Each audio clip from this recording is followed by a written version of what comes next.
오직 예수님 사랑하고 축복합니다. 오늘 마무리를 가지려고 합니다. 어떻게 하면 우리 조국 대한민국이 복받는 대한민국이 될 수 있을까 하는 말씀을 드리려고 합니다.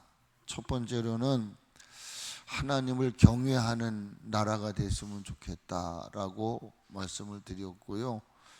두 번째로는 어떤 외부적인 무기나 군사력 이런 것보다는 오직 하나님만을 의지하는 그런 나라가 돼야 된다 하는 말씀을 드렸어요. 오늘은 세 번째로 같이 한번 합시다. 하나님께 소원이 있는 나라가 복을 받는다. 여기에 소원이라는 말은 소망 이렇게도 이야기할 수 있겠죠. 어떤 말이에요? 기도하는 나라가 복을 받는다 그 말이에요. 하나님께 도움을 요청하는 나라가 복을 받는다 그 말이에요. 우리 한국 땅이 이만큼 살기 좋은 나라가 되기까지는요, 대한민국에서 외국인들이 와서 어떻게 이 잿더미 같은 나라가 이렇게 부강한 나라가 됐느냐, 그 원인이 도대체 뭐냐 했더니 이 대한민국에는 기도하는 함성이 있었다는 거예요. 제가 신학을 다닐 때만 해도 철야 기도를요, 오후 10시부터 시작하면 새벽 4시 반까지 꼬박 철야 기도를 했어요. 그래서 그 옛날만 해도 교회에서, 기도원에서, 또한 기도원에 올라가면 산 골짜기마다 우비를 뒤집어 쓰고 이슬을 막기 위해서 밤새도록 울부짖었던 나라가 대한민국이에요. 그리고 외국의 목사님들이 오셔서 깜짝 놀라는 게 뭐냐, 한국 교회가 왜 이렇게 급성장을 했느냐, 원인을 찾아볼 때 그게 새벽 기도였다는 거예요. 새벽 기도. 그래서 우리가 한국 교회가, 저는 다시금 교회, 기도원, 또한 우리 개인 가정에서 기도의 함성이 하늘의 보좌를 움직이는 이런 회복의 역사가 일어났으면 좋겠다 하는 바람을 가지고 있습니다. 그러면 그 소망이 뭐예요? 우리나라의 소원이 뭐예요? 나라는 곧 여러분을 얘기하는 거예요. 교회는 건물을 말하는 게 아니라 여러분 자신이 교회인 거예요. 대한민국 그러면 대한민국은 여러분 자신이 대한민국이다, 그런 얘기예요. 그러면 나와 여러분의 소망이 뭡니까? 영적으로는 우리 교회가 잘 된다는 말은 내가 잘 되기를 바란다 그 말이에요. 그래서 우리가 대한민국의 백성으로서, 국민으로서 바라는 건 뭐냐? 하나님, 이 나라가 복된 대한민국이 되기를 바랍니다 라는 고백이겠죠. 이 고백은 아모스 선지자가 그런 고백을 했단 말이에요. 정의가 물같이, 공의가 강같이 흐르는 그런 바람을 고했어요. 이것이 우리의 소원이 되고 소망이 되어야 할 줄로 믿습니다. 그 근거를 어디서 찾았느냐 하면은 20절부터 22절의 말씀을 보니까 이렇게 기록을 하고 있어요. 같이 한번 보세요. 우리의 영혼이 여호와를 바라며 그는 우리의 도움과 방패시로다. 우리 마음이 그를 즐거워하며 우리가 그의 성호를 의지하기 때문이로다. 여호와여, 우리가 주께 바라는 대로 주의 인자하심을 우리에게 베푸소서라고 말씀하고 있어요. 여기에서 두 단어를 우리는 놓치면 안 돼요. 첫째로는 바람이요, 두 번째로는 바라는 대로. 바람, 우리의 바람이 뭐냐?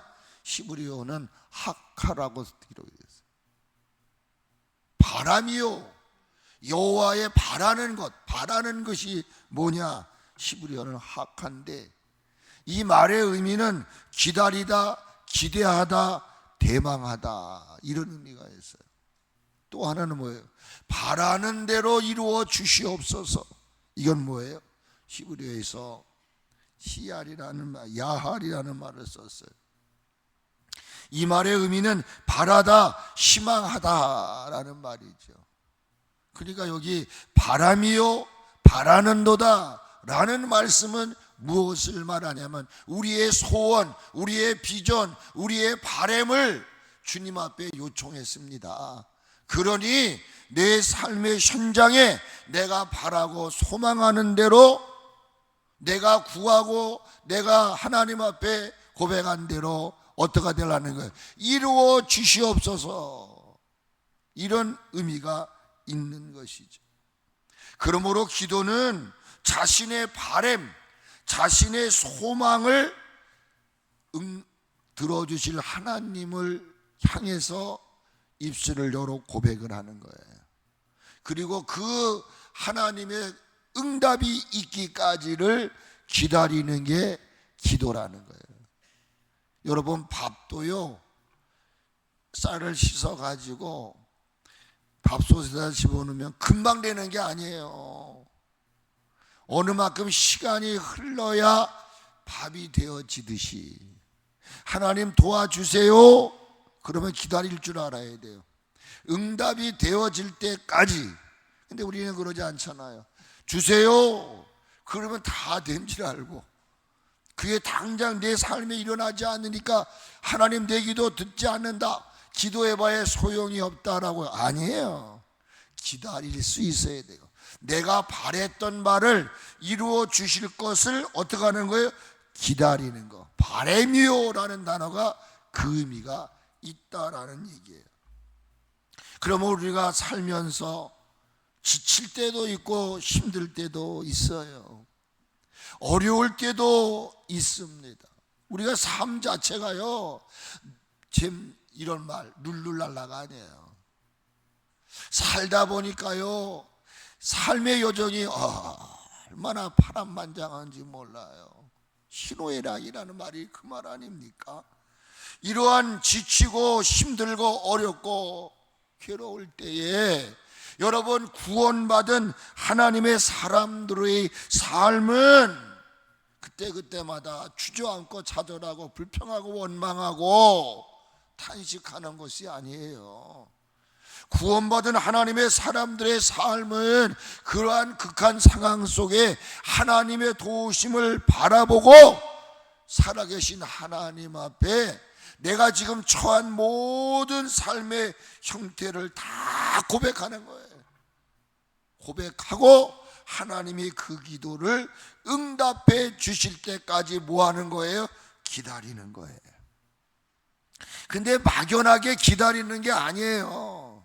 반드시 하나님이 내 기도를 응답해 주실 것이다. 하나님 반드시 도와주실 것이다. 합력하여 선을 이루어 주실 것이라고 하는 확신을 가지고 하나님의 때를 기다리는 거예요. 이것이 여러분 구원받은 성도들의 삶인 줄로 믿습니다. 파수꾼이 아침을 기다림같이 추모가 이네. 그러기에 시인은 사망과 배고픔의 때에 하나님 앞에 구했더니 하나님은 건져주셨고 하나님은 살려주셨노라고 고백을 하는 말씀이 19절로부터 20절의 말씀 속에 있잖아요. 그들의 영혼을 사망에서 건지시며 그들이 굶주릴 때에 그들을 살리셨도다. 우리 영혼이 여호와를 바라며 그는 우리의 도움과 방패가 되시기 때문에 나를 사망의 수렁에서, 굶주림의 아픔에서 건져내셨다. 여러분, 저와 여러분들도요, 정말 죽음의 강을 몇 번이나 건넜는지도 몰라요. 저는 얼마 전에도 그런 얘기를 했어요. 내가 살아있는 게 기적이다. 살아있는 게 기적이다. 내가 출혈이 돼서 쓰러져서 하나님 살려주셨죠. 또 전 지금도 무호흡이 와가지고 잠을 잘 이룰 수가 없어요. 이 기계를 쓰지 않으면 살아갈 수가 없어요. 매 순간순간 고비 때마다 하나님이 이 보잘것없는 나를 왜 이렇게 지켜주실까? 저는 이런 걸 기억하면서 이 대한민국, 정말 하나님이 축복 주신 나라가 대한민국이라고 생각해요. 대한민국이 하나님께로부터 축복을 받아 오늘까지 잘 먹고 잘 사는 부강한 나라가 된 줄로 믿습니다. 대통령들이 정치를 잘해서가 아니에요. 국회의원들이 공무원이 아니에요. 그들의 수고와 애씀도 있었겠지만은 저는 분명하게 말하고 싶어요. 하나님의 돌보심, 하나님의 보호하심이다. 그래서 시편 37편 25절에 내가 어려서부터 늙기까지 의인이 버림을 당하거나 그 의인의 자손들이 걸식하는 걸 보지 못했더라. 이 말씀의 주인공이 누구냐면요, 주기철 목사님의 손자였던 주승용 목사님이 지금 인천 주안교회, 그 교회 지금 담임 목사님으로 계시는데, 그 어린 시절 그 할아버지가 순교를 당하는 모습을 보면서 나 예수님 안 믿겠다, 지금 가정은 나 배고파 죽겠는데 신앙 지키겠다고. 근데 지금 와서 생각을 해보니까 그 할아버지의 순교자적인 믿음 때문에 그 가정이 복을 받았다는 거예요. 그래서 이 주목사님이 이 시편 37편 25절을 얘기하면서 역시 하나님은 살아계신 분이었다고, 그 믿음을 지키고 순교하려고 했던 주기철 목사님의 그 할아버지의 모습을 보면서 하나님은 실수하지 않으시는 분이라고 목사님들 세미나에서 그 이야기를 하시더라고요. 복된 대한민국이 되는 지름길이 뭘까요? 바람과 바라는 마음으로 깨어 나라와 교회와 가정과 자신의 신앙을 위해 기도해야 됩니다. 여러분, 늘 기도에 젖어 기도의 삶을 살아가는 사람은 조그만 어려움 속에서도, 조그만 시련 속에서도 불평함에 원망하지 않아요. 신기한 게 뭐냐면요, 자꾸만 내가 감사하며 살고 싶어도 우리의 상황 속에 원망하고 짜증 부리고 분노하고 막 혈기내게 하는 일들이 얼마나 많은지 알 수가 없어요. 내가 주님 뜻대로 살아가려고 하는데, 내가 감사하며 살려고 하는데 우리의 현실이, 상황이 그렇지 않다는 거예요. 그래서 저는 가끔 하나님 왜 나를 시험하십니까?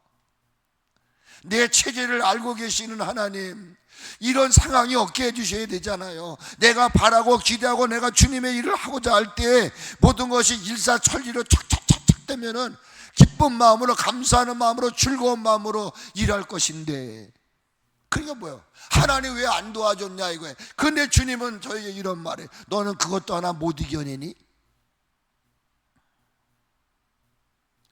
여러분, 하나님의 은혜 때문에 우리가 여기까지 온 줄로 믿습니다.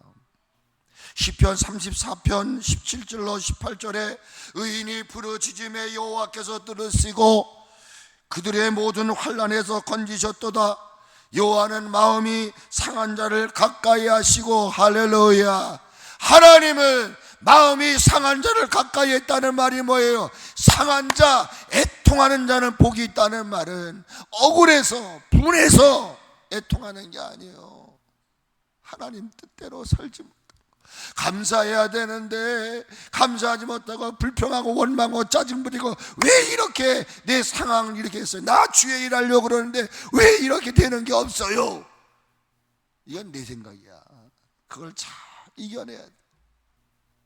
매 순간순간마다 하나님, 지금 이 극한 상황이 있는데 어떻게 하면 좋을까요? 그래서 여기 마음이 상한 자를 가까이 하시고 충심으로 통회하는 자를 구원하시는 도다. 살다 보니까 어르신들 죄송합니다. 뭔가 마음이 따라주질 않아. 이 손이 들지를 않아. 막 손목이 아프니까 뭔가를 해야 하는 되겠는데 뭐를 들다가도 턱 놓치고 나면 힘이 없구나. 그러면 막 내가 막 이 연약한 모습 볼 때 내가 나오는 게 뭐냐? 불평이 나고 원망이 나오는 거야. 근데 그것까지도, 그런 상황까지도 이겨내라. 그런 상황까지도 이겨야 된다. 이겨야 된다. 저는 오늘 이 본문 말씀에 의인이 부르짖음에, 의인이 하나님 앞에 구할 때 분명한 사실이 있어요. 하나님은 들으신다는 거예요. 할렐루야. 바라기는 나라를 위해 지속적으로 기도하고 낭망치 말고 더욱 기도에 힘쓰는 대한민국 우리 교회 성도가 되어야 될 줄 믿습니다. 그 이유는, 그러면 하나님께서 같이 합시다. 들어주시니까. 그럼 왜 기도해야 돼요? 기도해야 되는 이유가 있단 말이에요. 제가 성경을 뒤져보다 보니까 기도할 이유가 있어요. 우리 삶이 평안하고 내가 바라고 기대하는 대로만 되면 기도할 필요도 없어요. 어떻게 보면 극단적으로 교회 나갈 필요도 없는 거야. 왜? 모든 게 평안하고 형통한데 뭐하러 울부짖고 간구하고 합니까? 그렇지 못한 게 우리의 현실이야. 가난과 질병과 저주, 이런 염려, 근심, 걱정, 가만히 보니까 하나님 우리를 기도할 수밖에 없게끔 하는 궁극적인 목적이 뭐냐? 인간들이 악과 죄를 범함으로 인해서 하나님께서 내리신 땅의 상황 때문이라는 거예요. 이 땅의 형편 때문이라는 거예요. 우리 가정의 형편, 우리 가정의 그 현실, 우리 교회의 상황, 우리 교회의 형편, 하나님의 교회가 잘 되기를 원해요. 여러분 가정이 평안하기를 원해요. 그런데 왜 우리 가정은 이렇게 힘든 건가? 왜 우리 교회는 이런 건가? 찾아보니까 하나님 잘못이 없어. 다 인간의 악과 죄 때문이라는 거예요. 죄 때문이다. 그래서 솔로몬 왕이 하나님의 은혜 가운데에 성전을 봉헌합니다. 그리고 그 성전을 하나님이 받으십니다. 그리고 난 후에 하나님은 솔로몬에게 언약을 하셨어요. 그게 뭐예요? 내가 성전에 거하겠다. 내 마음과 내 귀와 내 눈이 이 교회에 두겠다. 그러면서 너희들이 이 땅에 이런 일이 일어날 때 너희가 그때 하나님 앞에 구하기만 하면 내가 응답해 주실 것이다 라는 메시지가 있어요. 그래서 솔로몬의 그 기도를 들으시고 난 다음에, 성전을 받으시고 난 다음에 하나님께서 솔로몬에게 약속을 하셔요.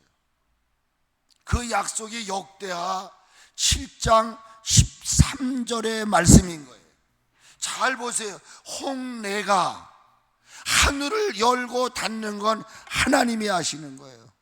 여러분이 아무리 재주가 있고 능력이 있어도, 내가 아무리 손에 기술이 있어도 하나님이 그를 쓰지 않으면 안 되는 거예요. 하늘문이 열려야 되고, 여러분의 교회가 됐든 나라가 됐든 가정이 됐든 하나님이 여셔야 되는 것이지, 내가 실력 있고 능력 있고 권능이 있다고도 안 되는 거예요. 그래서 여기 보자. 혹 내가 하늘을 닫고 비를 내리지 아니하거나, 또 예를 들어요. 혹 메뚜기들에게 토산을 먹게 하거나, 혹은 전염병이 내 백성 가운데에 유행할 때, 창궐할 때, 이 말이에요. 잘 보세요. 하늘을 덮고 비를 내리지 않고 메뚜기 떼들이 토산을 먹게 하고 전염병이 생기는 이유는 하나님이 허락하신 거예요. 왜? 내 백성이 잘못 살고 있다 이 말이에요.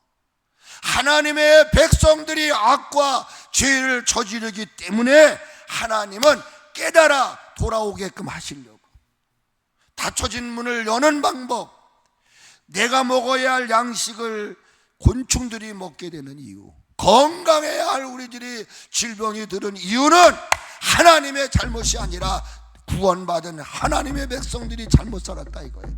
그래서 성전을 봉헌한 것을 받으시고, 혹시 너희가 인생을 살아가다가, 인간은 연약하잖아요. 아무리 내가 의롭다 할지라도요, 우리는 죄와 악을 범할 수 있어요. 그때 하나님은 징조를 주시는 거예요. 아, 비가 내리지 않는구나. 내가 먹어야 할 이 소산물들을 곤충들이 먹는구나. 내 몸에 병이 들었다. 이럴 때 빨리 캐치하라는 거예요. 무슨 말인지 이해가 되세요? 그때 주님이 이렇게 말해요. 내가 이 봉헌한 교회 위에 내가 거룩하게 할 것이고, 내 이름을 그곳에 영원히 있게 내 눈과 내 마음이 교회 속에 있다. 그래서 여러분, 살다가 어렵고 힘드실 때마다 하나님의 피로 값주고 사신 교회에 찾아나와 하늘이 열리기를, 여러분의 모든 그 곡식이 회복되기를, 몸이 건강하기를 위해서 기도하면 하나님이 그 기도를 들으시고 응답하신다는 거예요. 다치는데 어디가 다쳐? 하늘이 다치는 거예요. 여러분, 하늘은 모든 보화가 들어있는 창고인 것입니다. 야베스의 기도, 우리의 구하고 하나님이 우리에게 주시고자 하는 복의 창고가 어디냐면 하늘에 있어요. 지금도 우리가 복을 받지 못하는 이유 중에 구하지 않았기 때문인 거예요.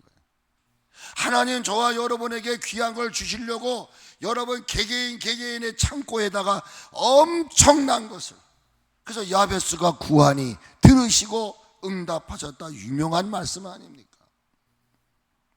여러분, 하늘이 닫힌 결과가 뭡니까? 비가 내리지 않으므로 가뭄이 오는 거 아니에요. 가뭄이 오게 되면 제일 먼저 우리의 토산을 거둘 수가 없어요. 아무리 여러분이 농업대학을 나와서 농사에 아무리 실력이 베테랑이라도요, 하나님이 비를 내려보지 않으세요. 지금 이 수확 때인데 장마로 인해서 여러분 수박이고 참외고 지금 상추가 금이래잖아요. 금.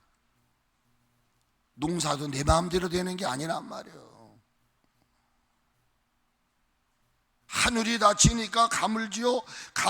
가물다 보니까 메뚜기 떼들도 살려고 식량의 고갈이 온다는 거예요. 식량의 고갈이 오면 어떤 일이 생겨요?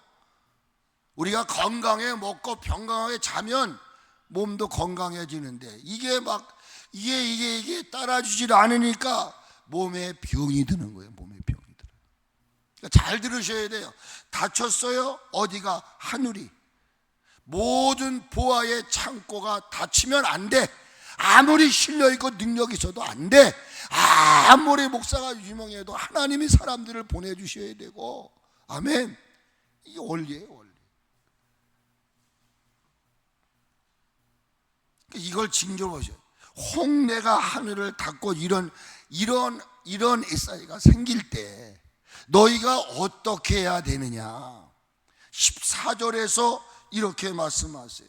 하나님 앞에 엎드려 도움을 요청하라 이 말이에요.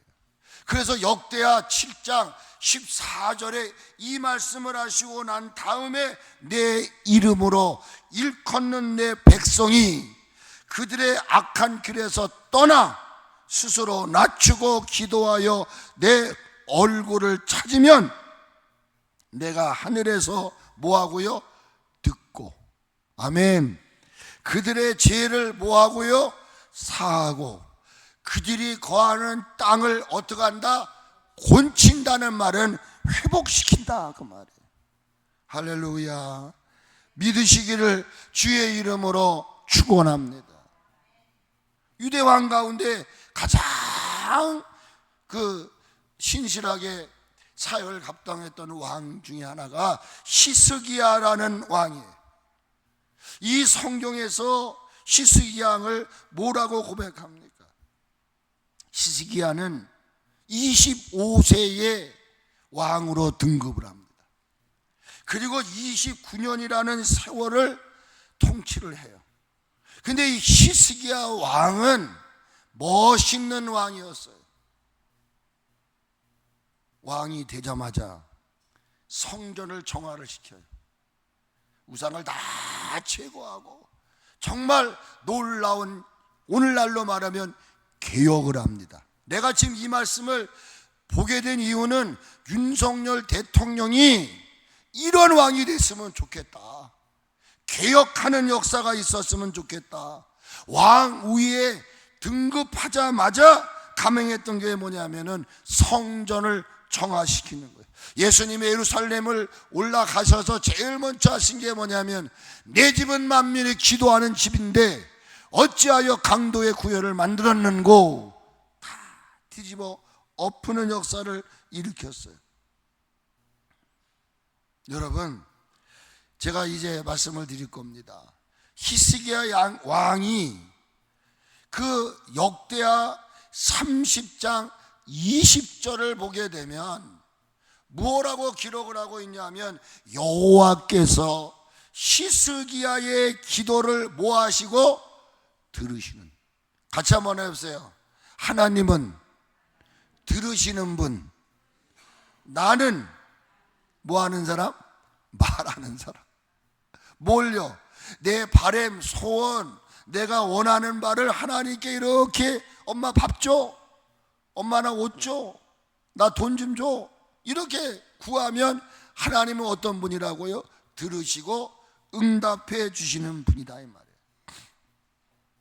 그러니까 히스기야가 개혁을 하고 난 다음에, 개혁을 하는 가운데 하나님 앞에 기도를 해요.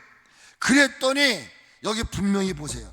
여호와께서 히스기야의 기도를 들으시고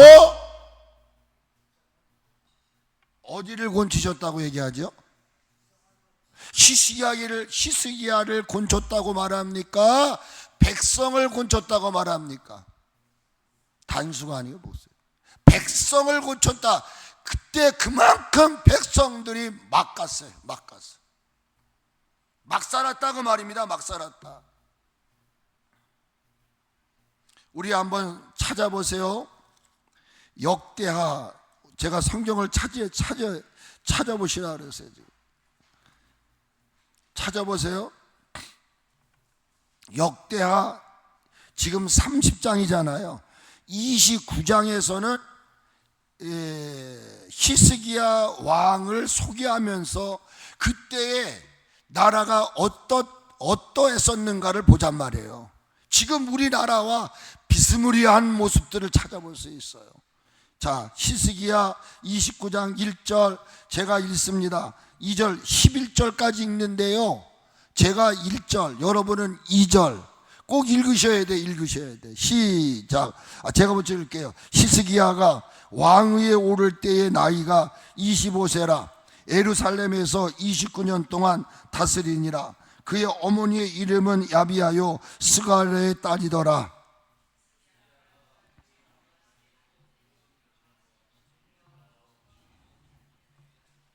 첫째 해 첫째 달에 여호와의 전문들을 열고 수리하고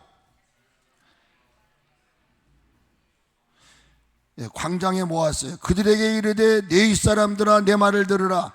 이제 너희는 성결하게 하고 또 너희 조상들의 하나님 여호와의 전을 성결하게 하여 그 더러운 것을 성소에서 없애라.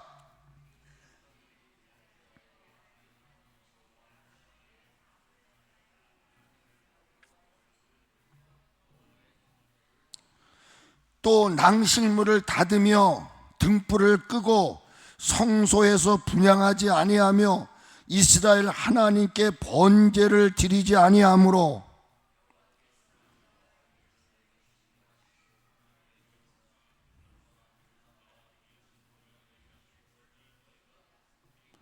이로 말미암아 우리의 조상들이 칼에 엎드려지며 우리의 자녀와 아내들이 사로잡혔느니라.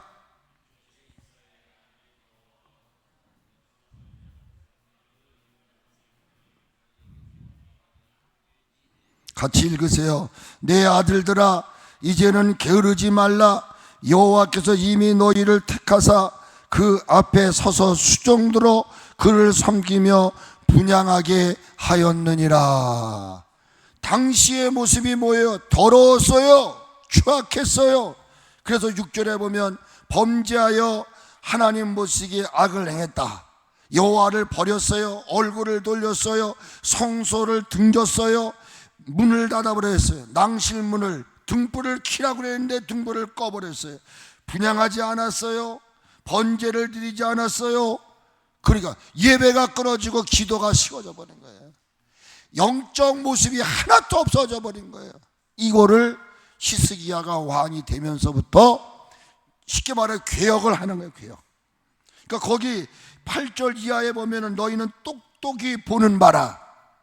지금 여러분 교회가 살아야 되고 믿는 사람들이 바로 살아야 되는데 우리까지도 이렇단 말이에요. 그래서 지금 이 말씀이 쭉 넘어가서 이제 30장으로 가서 기도를 응답해 주셨다 그 말이에요. 이 말씀의 의미, 30절의 말씀의 의미가 뭐예요? 나라가 위기에 처했을 때, 나라가 총체적으로 부패와 타락에 빠졌을 때 위정자와 국정을 책임진 관료들이 하나님 앞에 나와 무릎을 꿇고 간절히 기도할 때 하나님은 그들의 기도를 들으시고 역사하셨다 그 말이에요. 여러분 집에 돌아가셔서 29장 한번 쭉 30장까지 쭉 한번 읽어보세요. 저는 이 말씀을 보면서 어찌 보면 우리나라의 대통령과 위정자들이 현재 나라의 형편, 국회를 보세요. 우리나라 국회를 여러분들이 한번 여야를 한번 바라보면 희망이 보이질 않습니다.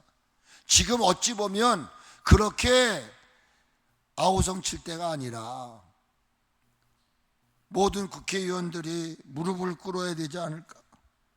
여러분 국민들의 형편을 보세요. 저는 이거 요즘에 새벽마다 한 얘기예요. 금요일 날도 말씀드린 거예요. 천둥번개가 7,500번을 쳤대잖아요. 여러분들이 주무시니까 못 봤잖아요. 어제 우리 운율이 녀석이 저희 집에 왔는데 한 7시, 8시 정도 되니까 비가 막 쏟아지는데 막 천둥이 버벅 치더라고요. 버벅 치면서 깜짝 놀라는 거예요. 아니 한 번 쳤는데도 깜짝 놀랐는데 7,000번을 여러분 저 전라도에서 이 대전 충청도까지 전체가 막 그냥 바다당 빠바방. 지금 우리나라가요 심각한 나라입니다. 지금 이 장마통으로 인해서 밑에서부터 위에까지 완전히 뭐 그냥 쑥대밭이 돼버리지 않았습니까?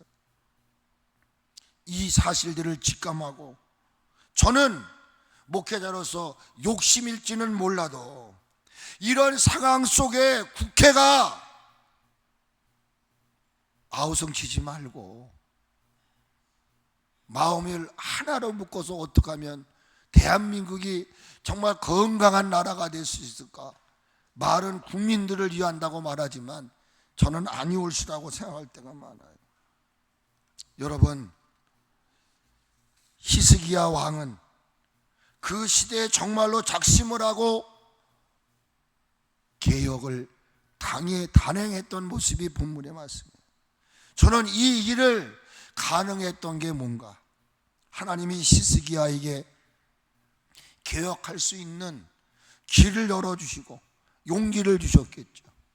그리고 그 모든 것들을 단행한 다음에 하나님 앞에 기도한 거예요. 하나님 응답해 주십시오. 그러니까 히스기야 개인에게 응답하신 게 아니라 하나님이 나라를 통치하셨어요. 새롭게 하셨다는 거예요. 저는 그래서 생각을 해봤어요. 히스기야의 이 아름다움, 기도할 수 있는 은혜, 응답을 주신 은혜, 기도할 수 있는 믿음의 힘을 주셨기 때문에 이 일이 가능하지 않은 것일까? 그러면서 저는 시편 116편 1절로 5절의 말씀을 여러분에게 좀 선물로 드리고 싶어요. 1절에 뭐라고 말합니까? 하나님이 내 음성과 간구를 들으심으로 하나님을 사랑하게 된다. 사랑하게 된다. 여러분, 우리는 하나님을 사랑할 수밖에 없는 존재입니다. 내가 구절절 구하는 기도마다 다 들어주셨어요. 신음소리조차도 놓치지 아니하시고 들어주셨기 때문에 이 시인은 내가 주님을 사랑하겠습니다. 그리고 또 하나 약속한 게 뭐냐? 그의 귀를 내게 기울이셨으므로 내가 무슨 말을 할지를 위에서 주님이 이렇게 기울였어요. 그래서 내가 평생 기도하겠습니다. 두 가지를 얘기하는 거예요. 내 기도를 들어주신 것 때문에 기도할 것을 약속하고, 또 하나는 뭐예요? 사랑. 그러니까 사랑이 없이는 기도가 나오지 않아요. 이런 것 속에서 실질적으로 사망의 줄이 나를 두르고 지옥과 같은 고통이 나에게 이르렀을 때, 환난과 슬픔을 만났을 때에 그는 주저하지 않았다는 거예요. 아, 이때 하나님을 찾아야 되겠구나. 그래서 내가 여호와의 이름으로 기도하기를, 여호와 주께 구합니다. 내 영혼을 건져 주시옵소서. 믿음의 사람들의 그 삶 속에는, 이 혼 속에는 이러한 흐름이 그들 속에 있었어요. 히스기야도 그랬으리라고 저는 생각을 합니다. 그래서 여러분 보세요. 이제 이 역대하 29장과 18장의 말씀이 같이 해석된 게 어디냐면은 열왕기 하예요. 열왕기 하를 한번 보세요. 열왕기 하 18장을 한번 보게 되어지면 히스기야 왕의 행적이 잘 나타나 있어요. 그 개혁했던 모습들이 우리가 마태, 마가, 누가를 보면서 마태가 못 본 부분을 누가가 보는 적이에요. 여기 열왕기 하에 보면은 히스기야 왕이 어떤 일을 했는가를 볼 수 있어요. 그 나라를 바로 세우기 위해서 목숨까지도 걸었던 모습을 우리가 18장에서 볼 수가 있어요. 열왕기하 18장을 보면은 이 말은 역대하 29장부터 31장까지 말씀과 같은 거예요. 근데 여기에 보충적인 것이 있어요. 보세요. 이스라엘 왕 에라의 아들 호세아 제3년 유다 왕 아하스 아들 히스기야가 왕이 되었다. 25세 예루살렘 29년 다스렸다. 그의 어머니 이름은 멸스가리아의 딸이었더라. 히스기야가 3절 보세요. 히스기야가 그의 조상 다윗의 모든 행위와 같이 여호와께서 보시기에 뭐 했더라? 정직하게 행했어요. 모든 행위를 할 때 정직하게 했어요. 그리고 4절에 그가 여러 산당들을 제거하여 주상을 깨트리며 아사라 목상을 찍으며, 여기 특징적인 게 하나 있어요. 모세가 만들었던 놋뱀, 이건 우상이 아닙니다. 잘 보세요. 모세가 만들었던 놋뱀을 이스라엘 자손이 이때까지 향하여 분향함으로 그것까지도 부숴버리는 거예요. 그리고 누수단이라 일컬었더라. 히스기야가 이스라엘 하나님 여호와를 의지하였는데 그의 전후 유다 여러 왕 중에 그런 자가 없더라. 전후무한 왕, 복을 받은 왕은 솔로몬 왕이죠. 솔로몬 전후에 솔로몬처럼 복을 받은 왕이 없어요. 근데 하나님 앞에 정직하게 하며 나라를 세웠던 왕은 시스기야 왕이라고 성경은 말합니다.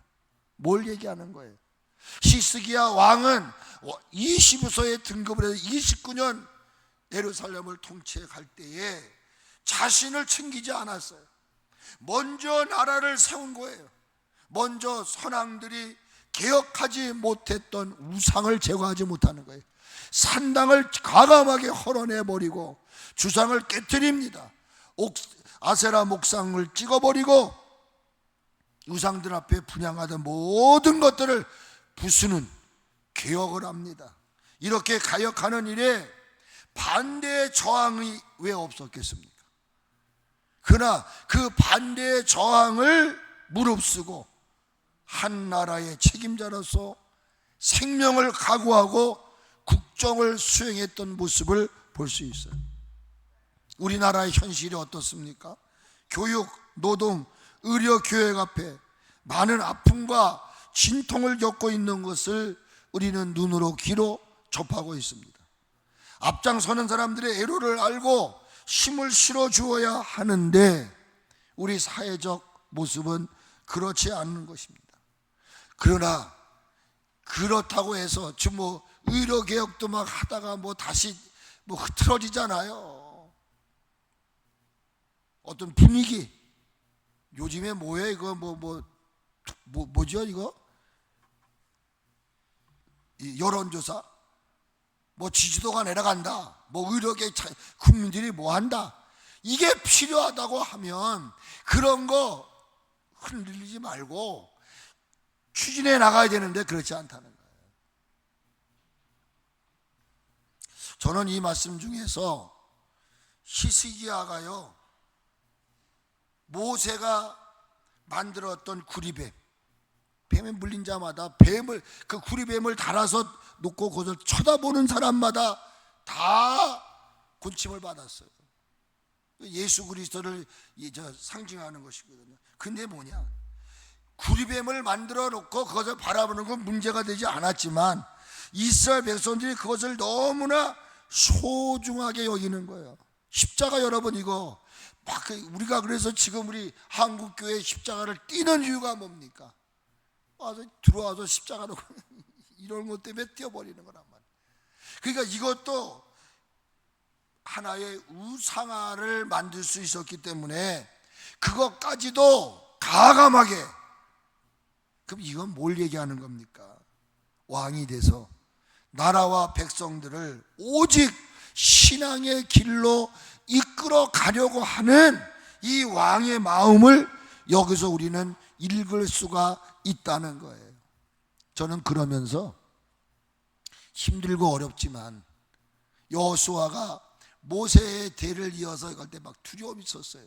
그때 백부장과 내장들이 찾아와서 여호수아여, 걱정하지 마십시오, 우리가 뒤에서 당신의 힘이 되어 주겠습니다 라고 했던 것처럼 오늘 대통령이 이 나라를 개혁해 나가려고 할 때 그것이 옳은 길이라면 다른 사람이 반대할지라도 우리 이 한국교회 크리스찬 전체가 힘을 밀어줬으면 어떨까. 그래서 비록 그가 신앙인은 아니라 할지라도 나라가 되는 길, 건강한 나라, 복된 나라가 되는 길이라고 한다면 신앙의 배짱을 가지고 과감하게 개혁을 추진해 나가는 이런 대통령이 됐으면 좋겠어요. 여러분, 잠깐 제가 말씀드릴게요. 7월 18일 날 대법원 전원 합의체라는 게 있어요. 이건 뭐예요?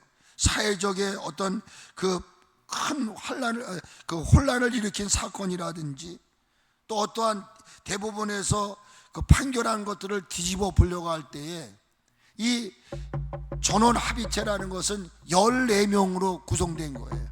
여기서 그 건을 가지고 다시 심의를 해요. 그래가지고 판결을 내리는 겁니다. 14명의 판결 속에 뭐 반대한 사람도 있고 지지한 사람도 있겠죠. 그러나 그게 과반이 넘어가니까 우리가 지금 대법원장이 누구예요? 조희대가 아닙니까?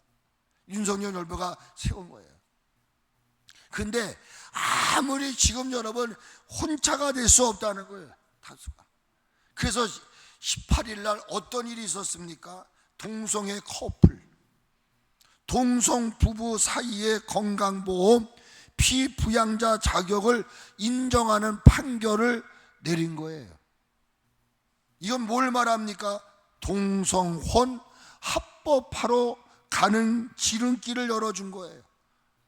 동시에 나가서 동성애 확산의 기폭제가 되고, 이 말은 가족제도의 근간을 흔드는 판결을 냈다는 거예요. 여러분 신문에 한번 가서 보세요. 인터넷 뭐 네이버나 나온 것 같은데 열어보세요. 동시에 어떤 일이 있었느냐? 코로나19 당시에 그 엄청난 뭐 전염병 예방 그래가지고 막 교인들도 막 예배 못 나오게 했었잖아요. 그래서 광주에 있는 안디옥 교회가 이어 소송을 걸었어요. 종교 시대에 내렸던 집합금지, 아무리 전염병이 창궐한다 하더라도 우리는 대면 예배를 드려야 되겠다. 왜 이것을 나라에서 집회 방지하느냐? 그래서 이걸 쉽게 말해서 법원에 호소를 했어요. 근데 어떻게 했어요? 이것도 대법원 전원 합의체에서 집합금지, 그러니까 이런 전염병이 창궐했을 때에 예배를 교회의 예배를 이거 대면 예배가 아니라 무슨 예배야 이거 지금 온라인 예배를 드려라. 그러니까 예배 드리는 집합 금지를 그거를 정부에서 했잖아요. 이거에 대해서 이건 부당하다라고 올렸는데 어떻게 했어요? 이것은 종교 자유를 침해하지 않는다, 이렇게 판결을 내렸어요. 그래서 기독교회가 난리가 났습니다 지금. 어쨌든 지금 여러분 이 교계의 반발은 이 동성애법 아니라 앞으로 교회법 폐쇄, 어떤 일이 있으면 예배를 막아버리는, 이것이 이제 하나의 합법화가 돼버리는 시대가 되고 있다는 말입니다. 무슨 말인지 이해가 잘 안 되십니까?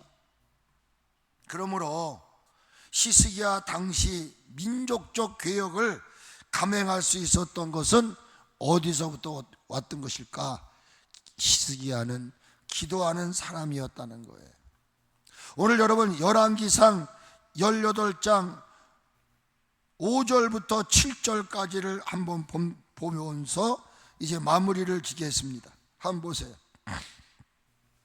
5절에 히스기야가 이스라엘 하나님 여호와를 뭐했더라? 의지하였어요. 그의 전후 유다 여러 왕 중에 그런 자가 없었는데 곧 그가 여호와께 뭐하여?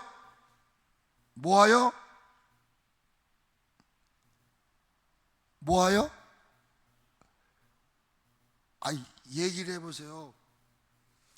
6절에 그가 누구예요? 히스기야가 하나님과 뭐했다고요? 하나가 됐단 말이에요. 그리고 그에게서 뭐하지 않았더라? 떠나지 않았어요. 그리고 여호와께서 모세에게 명하신 계명을 어떻게 했더라? 지켰더라. 7절 다 같이 한번 읽으세요. 시작.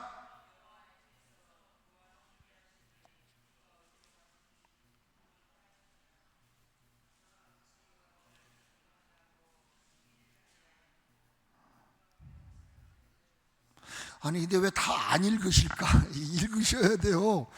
같이 한번 읽어서 다시 7절부터 여호와께서 그와 함께 하심에 그가 어디로 가든지 형통하였더라. 저가 아스르 왕을 배반하고 섬기지 아니하였고 그가 불의 사람들을 쳐서 가사와 그 사방에 이르고 망대에서부터 견고한 성까지 이르렀더라. 아멘. 아멘. 우리 대통령이 교회를 다니지 않고 신앙은 없다 할지라도 바라는 것은 우리의 기도의 힘을 통해서 이 나라가 정말 복된 나라가 되기를 원하면 대통령도 뭐 조창기도회에 나오잖아요.